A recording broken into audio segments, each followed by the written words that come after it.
এই মুহূর্তে এখানে কিন্তু হচ্ছে যারা কিনা সাধারণ নেতাকর্মী আছে তারা এখানে চলে এসেছেন এবং আগামীকালকের যেই সংবর্ধনা অনুষ্ঠান সেই সংবর্ধনা অনুষ্ঠানকে কেন্দ্র করে কিন্তু এখানে আমি লক্ষ্য করছি যে এখন থেকেই যেই নেতাকর্মীদের ভিড় সেটি কিন্তু এখানে আছে। আর তার পাশাপাশি যদি বলতেই হয় যে এই পুরো এলাকা কিন্তু হচ্ছে বলা চলে নেতাকর্মীদের দিয়ে পরিপূর্ণ হয়ে যাচ্ছে। অনেকেই কিন্তু নানান জায়গা থেকে এসেছে, দেশের নানা প্রান্ত থেকে এখানে এসে পৌঁছেছে। আগামীকালকে যেই তারেক রহমান যেই সময়টায় আসবে 12:35 ঠিক এখানে থাকবেন এবং এয়ারপোর্টে উপস্থিত হবেন। ঢাকা যে এয়ারপোর্ট আছে হযরত শাহজালাল আন্তর্জাতিক বিমানবন্দর, সেখানে কিন্তু তিনি এসে অবতরণ করবেন ঠিক 11টার পরপর। এরপরে 11:35 যখন তিনি কিনা হচ্ছে অবতরণ করবে, এরপরেই কিন্তু হচ্ছে তিনি রওনা করে এখানে এসে 12টা নাগাদ চলে আসবেন।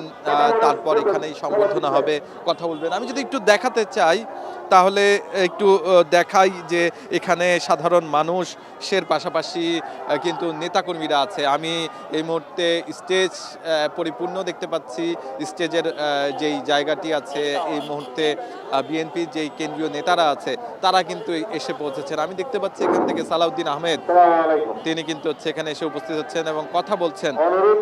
তিনি কিন্তু সকল যারা কিনা নেতাকর্মী আছে কিংবা বিভিন্ন প্রান্ত থেকে এই একবার তারেক রহমানকে দেখার জন্য কিংবা 17 বছরে যেই বাংলাদেশ আসতে পারেনি তারেক রহমান, সেই তারেক রহমানকে সংবর্ধনা জানাতে এখানে এসেছেন। তাদের কিন্তু হচ্ছে একাংশকে নির্দেশনা দিচ্ছেন এই সালাউদ্দিন আহমেদ।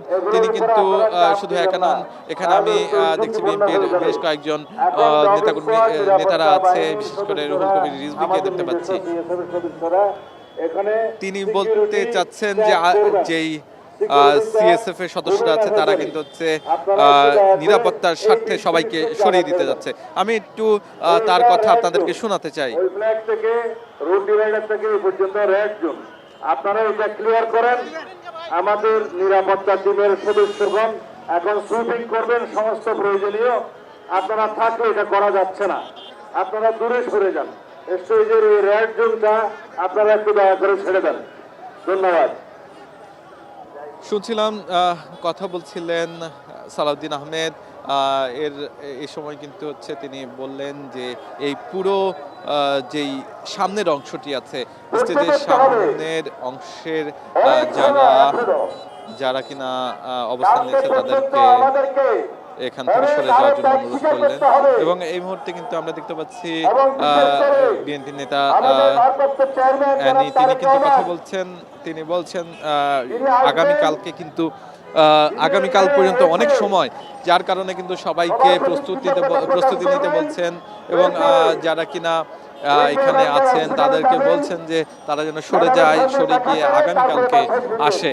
এবং আগামীকালকে সকাল থেকেই যেহেতু এই পুরো 300 ফিটের ঘিরে ফেলা হবে, সেহেতু কিন্তু বলাই চলে যে এই পুরো জায়গায় এই মুহূর্তে নিরাপত্তার যেই বলয় সেটি কিন্তু হচ্ছে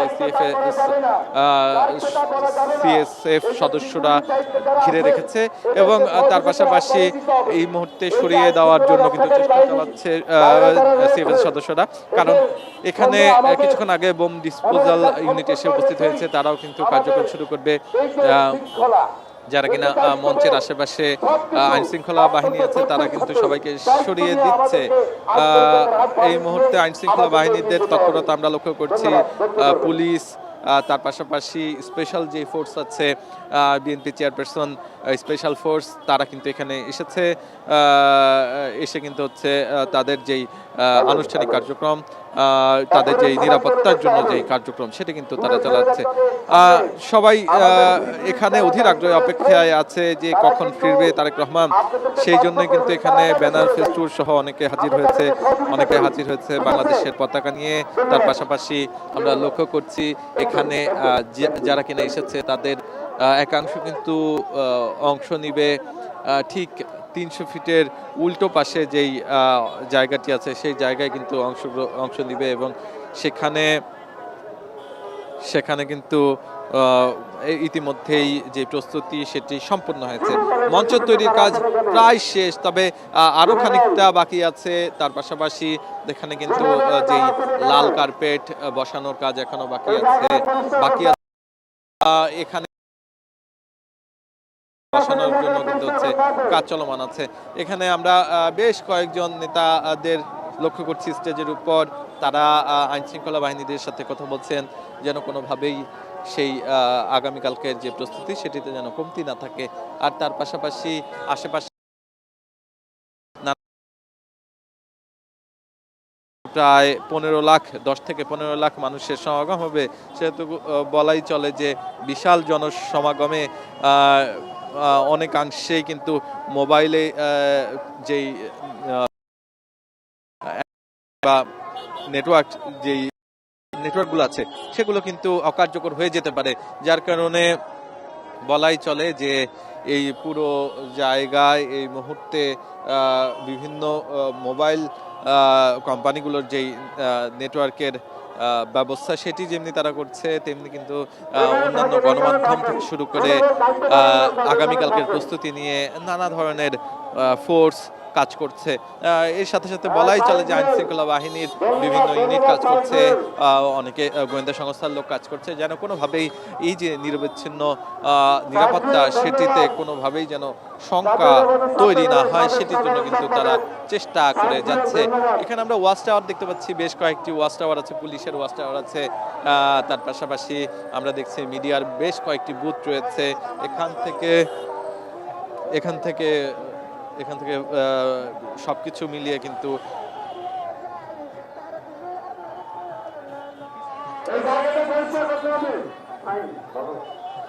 এই মুহূর্তে কিন্তু এখানে বলাই চলে সাধারণ যে মানুষ আছে তারা কিন্তু বিভিন্ন জায়গা থেকে ছুটে এসেছে।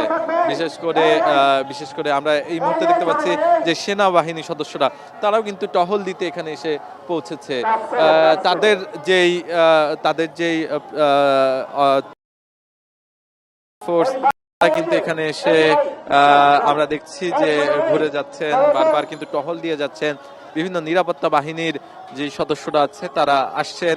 এই যে 17 বছর পর তারেক রহমান তিনি আগামী কাল 25 ডিসেম্বর ঠিক বেলা 12টা নাগাদ কিন্তু এখানে 12টা নাগাদ কিন্তু হচ্ছে এখানে এসে পৌঁছাবেন। তার পাশাপাশি সেই লক্ষ্যে কিন্তু হচ্ছে কাজ করে চলেছে সংবর্ধনা যেই দেওয়ার বিএনপির পক্ষ থেকে যে টিম আছে তারা কিন্তু বলছেন যে 10 থেকে 15 লাখ মানুষের সমাগম হবে এই পুরো জায়গায়। সেই জন্য কিন্তু সকাল থেকেই 300 ফিট যে এলাকা সেই এলাকায় কিন্তু হচ্ছে সাধারণ মানুষের যেই সমাগম সেটির কথা চিন্তা করে আইন শৃঙ্খলা বাহিনী কিন্তু এখানে এসে পৌঁছেছে। আমরা দেখছি যে পুলিশ ভ্যানগুলো এসে পৌঁছেছে এখানে। যে আজকে রাত থেকেই মূলত আইন শৃঙ্খলা বাহিনীর বিশেষায়িত দলগুলো এখানে থাকবেন এবং আগামীকালকের সকল ধরনের নিরাপত্তার জন্য তারা কাজ করবেন। বিএনপির পক্ষ থেকে কিন্তু বলছে যে যারা কিনা এই যে আগামীকালকে কেন্দ্র করে ঢাকায় আসবে কিংবা অবস্থান করবে তাদের বেশিরভাগই কিন্তু সকল ধরনের কিন্তু হচ্ছে সাপোর্ট বা সকল ধরনের বিএনপির পক্ষ থেকে সবকিছুই কিন্তু হচ্ছে প্রদান করা হবে। বিশেষ করে মাইকের মাধ্যমে কিন্তু বলা হয়েছে যে যারা এই যে মঞ্চের আশেপাশে আসতে পারবে না, সমাগম যদি বেশি হয় সেক্ষেত্রে বনানী কিংবা এয়ারপোর্ট সেই এয়ারপোর্টের ইয়েতে কিন্তু হচ্ছে এয়ারপোর্টের আশেপাশে যারা থাকবে তারা কিন্তু এই পুরো জায়গা জুড়ে অবস্থান করবেন। এয়ারপোর্টের আশেপাশে যারা থাকবেন তারা কিন্তু সেখানে অবস্থান করতে পারবেন বলেও জানিয়েছেন। বিশেষ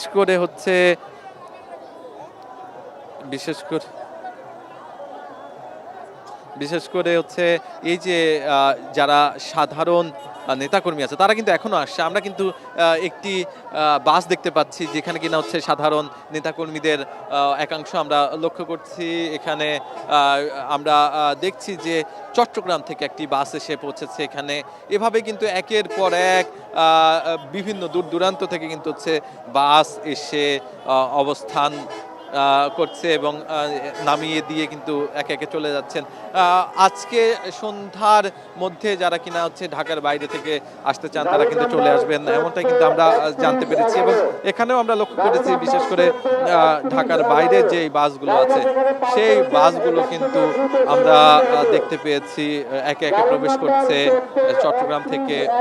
এই বাসটি যেমনি এসেছে শেরপুর, নারায়ণগঞ্জ, নানান জায়গা, বিশেষ করে হচ্ছে উত্তরবঙ্গ থেকে আমরা বেশ কয়েকটি বাস এখানে লক্ষ্য করেছি। ঢাকার আশেপাশে যারা আছে তারাও কিন্তু হচ্ছে এই যে প্রস্তুতি দেখতে এখানে এসে উপস্থিত হয়েছে। এই মুহূর্তে বলাই চলে যে তারেক রহমানের যে আগমনকে ঘিরে এখানে এসে যারা উপস্থিত হয়েছে তাদের মধ্যে একটা উল্লাস আমরা লক্ষ্য করছি। তারা বলছেন যে আগামী নির্বাচনের জন্য যেমনি হচ্ছে তারেক রহমান অনেক বেশি হচ্ছে অবদান রাখবেন, তেমনি কিন্তু হচ্ছে আগামী দিনের যে রাজনীতি সেটির পথ পরিবর্তনে কিন্তু অনেক বড় ভূমিকা রাখতে যাচ্ছেন বেগম খালেদা জিয়ার সুযোগ্য পুত্র জনাব তারেক রহমান। তিনি কিন্তু স্বদেশ প্রত্যাবর্তন করছেন 17 বছর পর। এই যে দীর্ঘ সময় তিনি বাংলাদেশে আসতে পারেননি, তাকে মিথ্যা মামলা এবং নানাভাবে হেনস্থা করা হয়েছে। তিনি এই পুরো ঢাকায় পা দিবেন প্রায় 17 বছর পর। সেটি যেমনি হচ্ছে জনমানুষের কাছে, সাধারণ মানুষের কাছে একটি স্বস্তি এবং খুশির একটি জায়গায় পরিণত করেছে, খুশির একটি আবহ তৈরি করেছে, তেমনি কিন্তু বলা চলে আগামী নির্বাচনে তার যেই অংশগ্রহণ এবং তার যে উপস্থিতি সেটিতে কিন্তু হচ্ছে আরও বেশি বলা চলে এই যে আগামী নির্বাচনকে আরও বেশি উৎসবমুখর করতে কিন্তু তার উপস্থিতি অনেক বেশি প্রয়োজন ছিল, সেটি কিন্তু আমরা লক্ষ্য করছি এখানে আসা সকলের মধ্যে। আমরা দেখছি অনেকেই কিংবা হচ্ছে এই সব কিছুর মধ্যে দিয়ে কিন্তু সকল নেতাকর্মী উজ্জীবিত রাখার জন্য তারা চেষ্টা করছে। আগামীকাল ঠিক 11টার পরপর 11:30 নাগাদ কিন্তু আসার কথা রয়েছে তারেক রহমানের। হযরত শাহজালাল আন্তর্জাতিক বিমানবন্দরে এসে পৌঁছাবেন এবং তার পরবর্তীতেই কিন্তু সরাসরি যেই বিমানবন্দর আছে সেই বিমানবন্দরের পথ ধরে এসে পৌঁছাবেন এই যে 300 ফিটের পূর্বাচলে 300 ফিটের যেই মঞ্চ আপনারা নিশ্চয়ই দেখতে পাচ্ছেন যে মঞ্চের আশেপাশে এখন থেকেই কিন্তু ভিড় চলছে। এই পুরো নিরাপত্তার ব্যবস্থা যেমনি হচ্ছে সরকারের বিভিন্ন সংস্থা কাজ করছে, তেমনি কিন্তু পুলিশ সদস্যরা কাজ করছে সিএসএফ যেই সদস্য আছে তারা। এই সময় কিন্তু আমরা সাধারণ যেই মানুষ আছেন তাদের একটি উৎসবমুখর পরিবেশ দেখতে পাচ্ছি। আপনি কোথা থেকে এসেছেন এবং কেন এসেছেন? কোথা থেকে এসেছেন এবং কখন এসেছেন, কেন এসেছেন জানাবেন? জি, সিলেটে আইছি কখন এসেছেন? সকালে। আচ্ছা, কেন এসেছেন বলেন তো? তার কারণ দেখবার লাই। আচ্ছা, তারেক রহমানকে একবার দেখতে চান, তাই তো? আপনার কাছে জানতে চাই যে এই যে সিলেট থেকে ছুটে এসেছেন কেমন লাগছে? আগামীকাল আসবে, আজকে এসে অপেক্ষা করছেন। তারেক জিয়ার জন্য অপেক্ষা করতেছি। ভালো লাগছে, তারেক জিয়া দেশে আসছে অনেকদিন পরে, ভালো লাগতেছে। শুনছিলাম যে সিলেট থেকে এসে পৌঁছেছেন তারা কিন্তু সকালে এসে পৌঁছেছেন এবং আগামীকাল যেই তারেক রহমান তিনি স্বদেশ প্রত্যাবর্তনের যেই অনুষ্ঠান তিনি এখানে এসে বক্তব্য দিবেন, সেই বক্তব্যের অনুষ্ঠানে কিন্তু তারা সবাই অংশগ্রহণ করবেন। তার পাশাপাশি যারা কিনা ঢাকার নানা প্রান্ত থেকে ছুটে এসেছেন তাদেরকেও আমরা দেখেছি, তারা অনেকেই এখানে এসে ছবি তুলছেন, অনেকেই স্লোগান দিচ্ছেন, আবার অনেকে ধানের শীষ সেটি কিন্তু তাদের যেই পোশাকে কিংবা তাদের বেশভূষায় নানাভাবে কিন্তু আমরা দেখেছি এখানে অবস্থান করতে, তাদের হাতে এই যে আজকে কিন্তু হচ্ছে যেই যারা কিনা ঢাকার বাইরে আছে তারা কিন্তু এখানে এসে উপস্থিত হয়েছে, আর এছাড়া উপস্থিত হয়েছেন ঢাকার আশেপাশে যাদের সকালে আসতে অনেকটাই কষ্ট হতে পারে, সেই সংখ্যা থেকে কিন্তু তারা এখানে এসে পৌঁছেছেন। আমরা লক্ষ্য করছি শুধুমাত্র নেতাকর্মী নয়, বরঞ্চ এখানে এসে উপস্থিত হয়েছে যারা কিনা হচ্ছে আইন শৃঙ্খলা বাহিনী, গণমাধ্যম কর্মী, তার পাশাপাশি হচ্ছে নিরাপত্তায় থাকা বিএনপির নিরাপত্তা বাহিনীর যে সদস্যরা আছে তারা কিন্তু হচ্ছে এখানে এসে এই মুহূর্তে অবস্থান করছে। তারা বলছেন যে এই যে যান চলাচল যেন কোনোভাবেই বিঘ্ন না ঘটে, জ্যাম না হয়, কিংবা হচ্ছে যানবাহনের যে চাপ সেটি যেন গতি কমাতে না হয়, সেজন্য তাদের সর্বোচ্চ চেষ্টা কিন্তু তারা করছে। তারা বিভিন্ন গাড়ি বহর এখানে যেগুলো আছে সেগুলো কিন্তু সরিয়ে নেওয়ার জন্য বারবার মাইকে ঘোষণা দিয়ে কিন্তু কথা বলছে। আমি একজনের সাথে কথা বলতে চাই যিনি কিনা হচ্ছে, আপনি কোত্থেকে এসেছেন আমাদেরকে জানাবেন, এবং আগামী কালকের যেই অনুষ্ঠান সেটার জন্য আপনাদের আগ্রহ এবং আপনাদের উচ্ছ্বাস কতটা আছে বলে আপনাদের মনে হচ্ছে? আগামীকালকের দিনের জন্য আমরা দীর্ঘ 18 বছর অপেক্ষায় আছি। আমরা ময়মনসিংহের মুক্তাগাছা থেকে এসেছি। আগামীকালকের জন্য সারা বাংলাদেশ অপেক্ষায় ছিল 18 বছর। এই দীর্ঘদিনের অবসান করতে যাচ্ছে ইনশাল্লাহ আগামীকাল। আচ্ছা, এই যে এত দূর থেকে এলেন, সকাল নাগাদ আসতে পারতেন কিনা? এত আগে আসার কারণটা একটু জানতে চাই। আসলে আমাদের এখান থেকে আমরাই মনে হয় সবার পরে এসেছি। অলরেডি গতকালকে অনেক ম্যাক্সিমাম মানুষই আমাদের চলে এসেছে। আজকে আমরাই সর্বশেষ এসেছি। ম্যাক্সিমাম মানুষই আমাদের ঢাকার আশেপাশে অঞ্চলে এসে অবস্থান নিয়েছে। আচ্ছা, কোন কোন জায়গা থেকে এসেছে আপনি নিশ্চয়ই দেখেছেন, কথা বলেছেন, কোন জায়গা থেকে এসেছে ঢাকার আশেপাশে বা আপনার এলাকার আশেপাশে কোন জায়গা থেকে এসেছে নেতাকর্মীরা? মুক্তাগাছা, ময়মনসিংহ, নেত্রকোনা, জামালপুর, ত্রিশাল, ভালুকা, বিভিন্ন জায়গা থেকে। বাংলাদেশের এমন কোন জায়গা আমার জানার মতো বাদ নেই যেখান থেকে আগামীকালকের প্রোগ্রামে যোগ দেওয়ার জন্য মানুষজন আসে নাই। আগামীকালকে তো তারেক রহমান দেশে ফিরবেন, তো তারেক রহমানকে দেখার জন্য সবার মধ্যে আগ্রহ কেমন? সবাই কি উদ্গ্রীব হয়ে আছে কিনা? আপনার কি মনে হয়? তারেক রহমানকে দেখার জন্য আমরা উজ্জীবিত, কিন্তু আসলে আমরা তারেক রহমানকে দেখতে হয়তো আগামীকালকে পারবো না, হয়তো মোবাইল বা কোনো টেলিমিডিয়ার মাধ্যমে আমরা দেখতে পারবো, এটা আমরা জেনেই এসেছি। আমরা শুধু আগামীকালকে যে একটা ঐতিহাসিক স্বদেশ তারেক রহমানের স্বদেশ প্রত্যাবর্তন দিবস, এই ঐতিহাসিক দিবসের সাক্ষী হওয়ার জন্য আমরা ঢাকায় এসেছি। আচ্ছা, আরো একটা বিষয় জানতে চাই যে এই যে আপনারা আছেন এখানে, নানা জায়গা থেকে মানুষ আসছে, কত মানুষ সমাগম হতে পারে বলে আপনার ধারণা? আমার ক্ষুদ্র জ্ঞানে যতটুকু মনে হয় যে অবশ্যই 1 কোটির বেশি মানুষ ঢাকার বাইরে থেকে ঢাকা প্রবেশ করেছে আগামীকালকের প্রোগ্রামকে লক্ষ্য করে। ধন্যবাদ আপনাকে। তবে আমরা কিন্তু জানতে পেরেছি যে এই যে আগামীকালকের যেই অনুষ্ঠান, সেই অনুষ্ঠানকে কেন্দ্র করে কিন্তু বিএনপি বলেছে 10 থেকে 15 লাখ মানুষ কিন্তু হচ্ছে এখানে হচ্ছে সমাগম হতে পারে, এবং সেই লক্ষ্যে কিন্তু হচ্ছে বিএনপির পক্ষ থেকে নানা ধরনের কার্যক্রম চলছে। বলা হচ্ছে 10 থেকে 15 লাখ মানুষের সমাগম হবে আগামীকালকের এই অনুষ্ঠানকে কেন্দ্র করে, এবং হয়তো বা এই পুরো জায়গা জুড়ে 15 লাখ মানুষ যদি সত্যি আসে সেই ক্ষেত্রে জায়গা দেওয়া সম্ভব নয়। সেই ক্ষেত্রে কিন্তু অনেক মানুষকে বিভিন্ন রাস্তায়, বনানী থেকে শুরু করে এয়ারপোর্টের যে রাস্তাগুলো আছে সেই রাস্তার ধার কিংবা রাস্তাগুলোর আশেপাশে কিন্তু হচ্ছে অবস্থান নিতে হবে। তবে এখানে যেটি আমরা লক্ষ্য করেছি যে তারেক রহমানের যে ব্যানার ফেস্টুন আছে, ফেস্টুন কিন্তু নানা জায়গায় আমরা লক্ষ্য করছি। বিল্ডিং আছে সেগুলো থেকে, ভবন থেকে যেমনি হচ্ছে তারেক রহমানের যে স্বাগত জানানোর ব্যানার লাগানো হয়েছে, তেমনি কিন্তু আমরা বিভিন্ন ফুটওভার ব্রিজ থেকে শুরু করে নানান জায়গায় বিএনপির পক্ষ থেকে নানা জায়গায় কিন্তু হচ্ছে এই যে এ ধরনের লিফলেট কিংবা এ ধরনের ব্যানার ফেস্টুন সবকিছু কিন্তু আমরা লক্ষ্য করেছি। তারা বিভিন্নভাবে তাদের এই দিনকে কেন্দ্র করে যেই সমাগম সেটির জন্য কিন্তু তারা প্রচার প্রচারণা করেছেন এবং করছেন। আরও একটি বিষয় যদি জানিয়ে রাখতে চাই যে আগামীকাল সকালে কিন্তু হচ্ছে তিনি এসে পৌঁছাবেন, এবং তিনি আসার পরপরই কিন্তু এখানে এসে উপস্থিত হবেন এবং এর পরবর্তীতে তিনি চলে যাবেন ঠিক তার মায়ের কাছে এভার কেয়ারে বেগম খালেদা জিয়াকে দেখতে সন্তান হাজির হবেন সেই জায়গায় কিন্তু এখান থেকে খুব বেশি দূরে নয়, খানিকটা পথ কিন্তু এভার কেয়ারের পথ, সেখানে যাবেন এবং তিনি বেশ কিছুক্ষণ সেখান থেকে চলে যাবেন তার নিজ বাসায় গুলশান 2-এর যেই বাসভবন আছে, যার পাশেই কিনা তার মায়ের ভবন ফিরোজা, সেই ফিরোজার পাশেই কিন্তু হচ্ছে তার জন্য একটি ভবন প্রস্তুত করা হয়েছে। সেখানে তিনি কিন্তু থাকবেন এমনটাই আমরা এখন পর্যন্ত জানতে পেরেছি।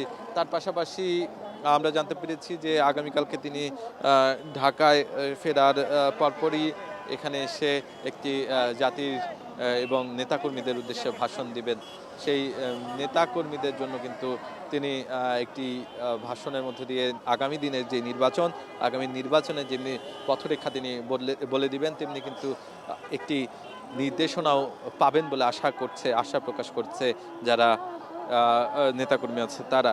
এখানে যেহেতু রাত গড়াবে কিছুক্ষণ পর, সেহেতু কিন্তু বলাই চলে যে নিরাপত্তার জন্য সবাইকে আস্তে আস্তে কিন্তু এখান থেকে সরিয়ে দেওয়ার কথা রয়েছে সন্ধ্যার মধ্যে, এবং রাতে কিন্তু বোম ডিসপোজাল ইউনিট থেকে শুরু করে যেন কোনো ধরনের নিরাপত্তার শঙ্কা না থাকে, সেজন্য কিন্তু নানা ধরনের বিশেষায়িত যেই নিরাপত্তা বাহিনী আছে তারা আসবেন এবং তারা কিন্তু হচ্ছে তাদের যেই কাজ সেটা কিন্তু করবেন বলেও জানানো হয়েছে। তবে আরও একটি বিষয় যদি বলতে চাই, যে এখানে গুরুত্বপূর্ণ যেই ভূমিকাটি রাখা হবে সেটি কিন্তু রাখা হবে মূলত হচ্ছে যেই সিএফএস চেয়ারপারসন স্পেশাল ফোর্সের যেই সদস্যরা আছে তাদের পক্ষ থেকে কিন্তু হচ্ছে যে নিরাপত্তার জন্য সার্বক্ষণিক তারা কিন্তু এই মঞ্চের আশেপাশে থাকবেন এবং তাকে যেই এয়ারপোর্ট থেকে আনার সময় যেমনি আইনশৃঙ্খলা বাহিনীর সদস্যরা থাকবেন, তেমনি তার পাশে সম্পূর্ণ নিরাপত্তার দায়িত্বেই কিন্তু রয়েছেন সিএফএস বা চেয়ারপারসন স্পেশাল ফোর্স যারা আছে তারা কিন্তু এখানে অবস্থান করবেন।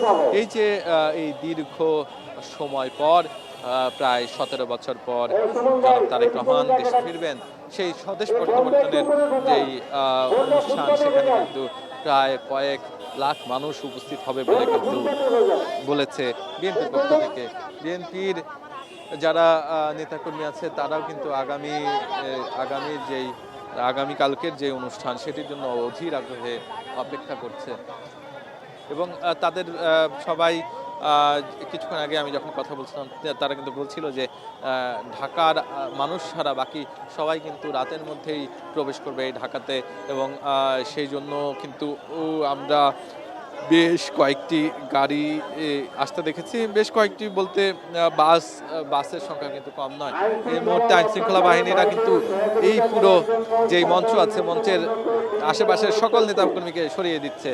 আমরা দেখছি যে আইনশৃঙ্খলা রক্ষাকারী বাহিনীরা ইতিমধ্যে সকল মানুষকে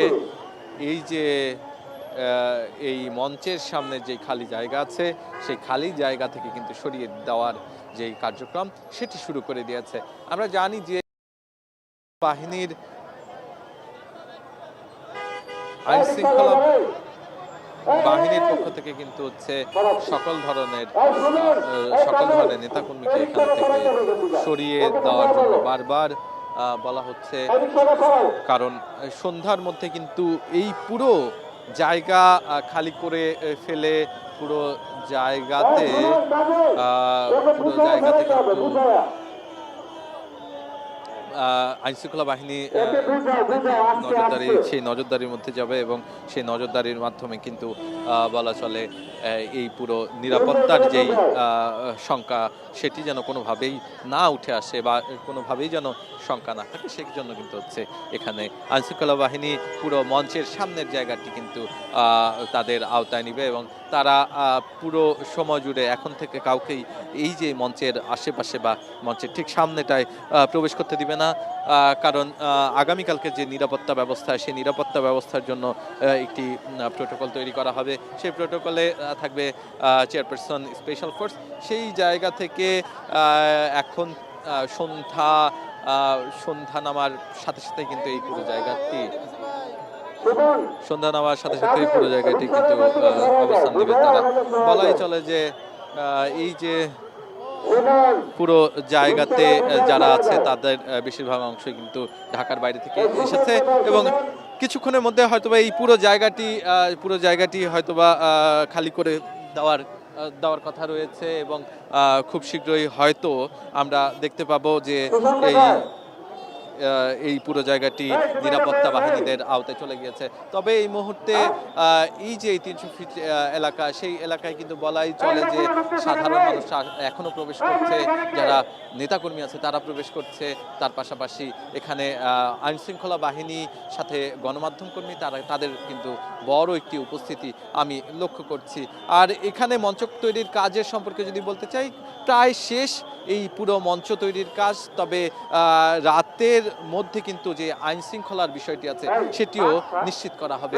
এ ছিল আমার কাছে 300 ফিট থেকে আগামীকালকের তারেক জিয়ার স্বদেশ প্রত্যাবর্তনের যে অনুষ্ঠান, সেটির প্রস্তুতি সর্বশেষ।